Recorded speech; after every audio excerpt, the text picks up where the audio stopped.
Assalamualaikum warahmatullahi wabarakatuh. Perkenalkan, nama saya Suci Kurnia Desti dengan NIM A1E124078. Di sini saya akan mempresentasikan mengenai penskoran tes minat, pengolahan hasil tes, dan interpretasi awal skor. Instrumen non-lisensi yang akan saya gunakan dan analisis adalah Profiler Minat Karir Riasek dari platform resmi Pasker ID, Kementerian Ketenagakerjaan Republik Indonesia.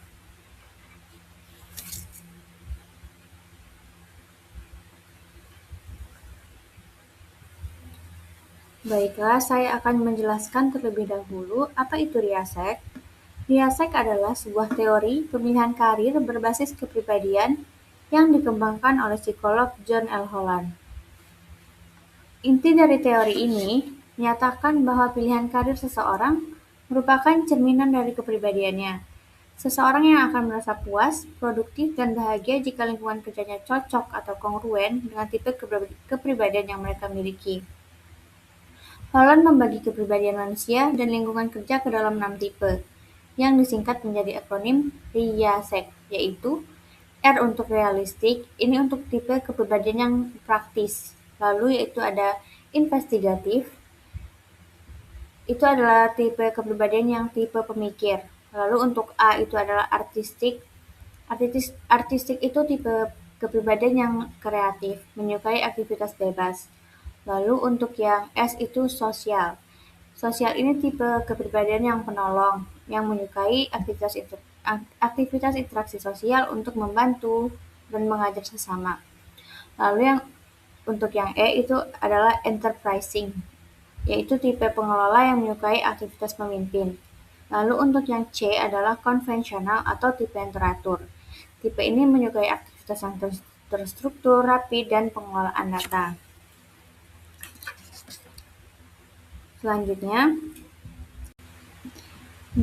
Selanjutnya kita akan membahas bagaimana prosedur penskoran dan pengolahan hasil dari instrumen ini secara sistematis.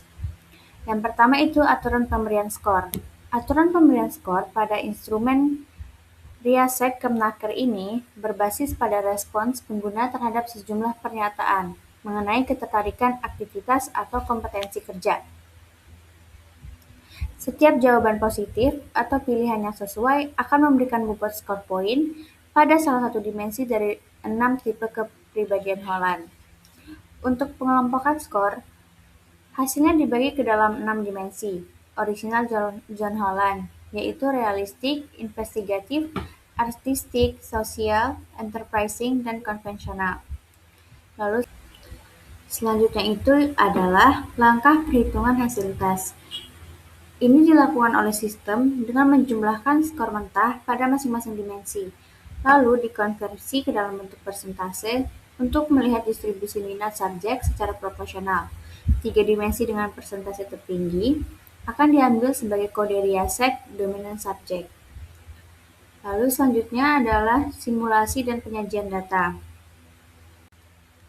Dapat dilihat di sini, ini merupakan simulasi dan penyajian hasil pengolahan skor dari data respons yang telah diperoleh. Data ini disajikan dalam bentuk tabel distribusi persentase agar lebih sistematis. Pada dimensi sosial berada di tingkat pertama dengan skor tertinggi sebesar 19,7%. Lalu, dimensi realistik menempati peringkat kedua dengan skor 17,6%. Lalu dimensi artistik berada di peringkat ketiga dengan skor 16,2%. Diikuti oleh konvensional sebesar 16,2%, investigatif 15,5%, dan enterprising dengan skor terendah 14,8%.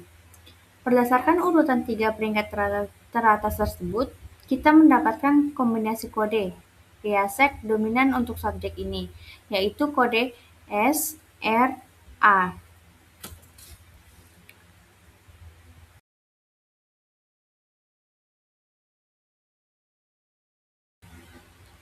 Lalu selanjutnya kita masuk ke tahap interpretasi awal terhadap hasil skor secara sederhana dan hati-hati. Melalui kombinasi kode SRA, Subjek menunjukkan kecenderungan minat utama pada tipe sosial, yang berarti ia memiliki ketertarikan kuat dalam membantu, mendampingi, mengajar, atau berinteraksi dengan sesama manusia. Minat ini didukung oleh tipe realistik, yang menandakan adanya ketertarikan pada aktivitas praktis, penggunaan alat, atau kerja lapangan yang nyata. Selain itu, adanya tipe artistik menunjukkan subjek juga memiliki kreativitas dan suka mengekspresikan ide lewat desain, tulisan, ataupun kreasi estetis. Jika kita hubungkan dengan rekomendasi eksplorasi karir dari data yang tersedia, subjek memiliki kecocokan pada pekerjaan seperti perawat yang memadukan sisi sosial dan tindakan medis praktis, guru atau pengajar, serta psikolog atau konselor. Di sisi lain, potensi pengembangan kompetensinya juga dapat didukung melalui pelatihan praktis seperti pelatihan caregiver atau pendampingan serta pelatihan public speaking. Lalu, terdapat juga keterbatasan dan risiko tafsir berlebihan. Sebagai calon konselor, kita harus menekankan keterbatasan interpretasi hasil tes ini. Instrumen ini bersifat non-lisensi dan berupa laporan mandiri atau self-report digital. Kita bisa melihat bahwa selisih persentase antar dimensi subjek ini tergolong sangat tipis. Bahkan, tipe artistik dan konvensional memiliki angka yang sama persis, yaitu 16,2%. Hal ini membuktikan bahwa profil minat subjek masih sangat dinamis dan fleksibel. Oleh karena itu, terdapat risiko yang besar jika hasil tes ini ditafsirkan secara berlebihan atau kaku. Jika kita terburu-buru mengambil kesimpulan bahwa subjek hanya ditakdirkan menjadi perawat atau guru, kita akan menutup ruang bagi subjek untuk mengeksplorasi potensi karir real lainnya. Hasil tes ini adalah kompas awal untuk berdiskusi, bukan keputusan akhir masa depan konseling. Sebagai akhir dari presentasi ini, refleksi yang dapat saya ambil adalah mengenai pentingnya ketelitian dalam proses penskoran dan pengolahan hasil tes dalam bimbingan dan konseling. Asesmen bukan sekedar urusan mengolah data angka di atas kertas atau sistem, melainkan bentuk tanggung jawab etis seorang konselor terhadap masa depan pasti. Kecerobohan atau kesalahan dalam membaca data yang tipis dapat berakibat pada pemberian rekomendasi layanan atau arah karir yang keliru. Objektivitas, ketelitian, dan kepatuhan pada prosedur yang dirancang adalah kunci utama agar layanan bimbingan yang kita berikan tetap valid, aman, dan dapat dipertanggungjawabkan. Demikian presentasi dari saya, mohon maaf atas segala kekurangan. Saya akhiri, wassalamualaikum warahmatullahi wabarakatuh.